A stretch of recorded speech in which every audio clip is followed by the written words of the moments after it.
হ্যাঁ, আসসালামু আলাইকুম এভরিওয়ান। তো আজকে আমি অনেকদিন পরে আমার ফ্রেন্ডদের সাথে দেখা করতে যাইতেছি, আর আমি আমার 4টা ফ্রেন্ড মিলে আজকে দেখা করব। তো আমি আমার ফ্রেন্ডদের ওইদিকেই যাব, ওদের গ্রামের ওইদিকে। তো আমি এখন রেডি হইতেছি। তো আমি একটু লোশন দিয়ে দিলাম, কারণ শীতকাল, মুখটা শুষ্ক শুষ্ক হয়ে থাকে, এই জন্য এটা দিলে একটু ভালো লাগতো। আর আমি এমনিতেও কালো হয়ে যাইতেছি। তো আমি এখন পারফিউম দিব, মানে বডি স্প্রে দিব। তো অনেকে আমাকে জিজ্ঞাসা করলাম কি বডি স্প্রে দেয়, এই জন্য আমি এটা দেখাইলাম। আসলে আমি স্পেশালি বা পার্সোনালি কোনো চয়েস নাই আমার। তো আমাকে যে যেটা গিফট করে আমি ওইটাই বেশি দেই, কারণ আমাকে গিফটই বেশি করা হয়। তো আমি এখন পুরোপুরিভাবে রেডি হয়ে গেছি, কিছুক্ষণের মধ্যে আমি বের হয়ে যাব ইনশাল্লাহ। তো আমি এখন বের হয়ে যাইতেছি দেখেন, আর আমি বাসার নিচেও চলে আসছি। তো বাসার নিচে আস্তে আস্তে একটু ভিডিও করলাম।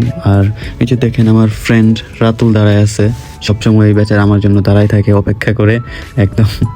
আর আমরা সিএনজিতে উঠে পড়ছি। আর এখন তো আমরা আটি বাজার চলে আসছি সিএনজি থেকে নেমে। আমরা এখন আছি কোন জায়গায়? আটি বাজার ব্রিজ এইটা।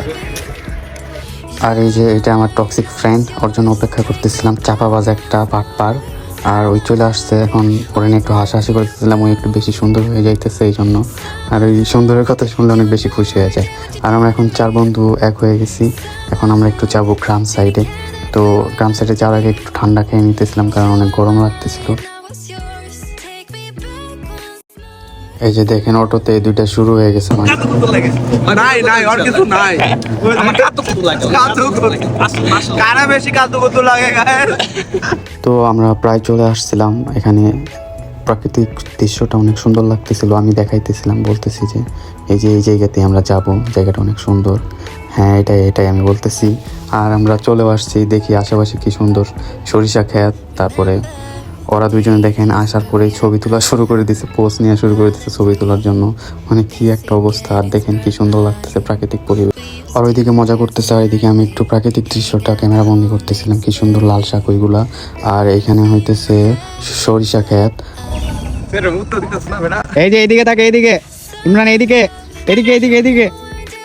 আমাদের যারা ঠিক মতো মুততেও পারে নাই। আর এইদিকে আমি শুরু করে দিছি ওদের ছবি তোলা। মানে আইফোন ইউজার হলে যা ঝামেলা হয় ক্যামেরাম্যানদের, আমার কিছু বলার নাই ভাই। এ বন্ধু কি ধরছো তুমি? এটা কত গোবর। কাবাব খাবি? কাবাব এটা জুতার ভিতরে কি ঢুকছো? খা, এটা খা, এটা মজার খাবার। এটা এটা হচ্ছে কাবাব, এটা গরিবের কাবাব। হালা গোবর ধরছে দেখছো?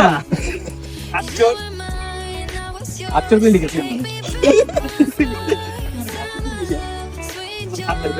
একটা গোবর লিওকে মারি দাও তো বন্ধু, ঢাল দাও একটা গোবর, একটা গোবরতে ঢাল দাও ওকে। এই জন্য মুইছা দিলাম। তো আমাদের ঘোরাফেরা শেষ করে ওখানে একটা হোটেল ছিল, ওখানে গরম গরম সিঙ্গারা পেঁয়াজু ছিল, ওরা খাইতেছে। আমাকে বলছিল খাওয়ার জন্য, আমি খাই নাই। কিন্তু আমার বন্ধু ইমরান আমাকে একটা খাওয়াই দিছে জোর করে। ওই বলতেছিল যে খা খা, পরে খাওয়াই দিছে। এখন আমরা চলে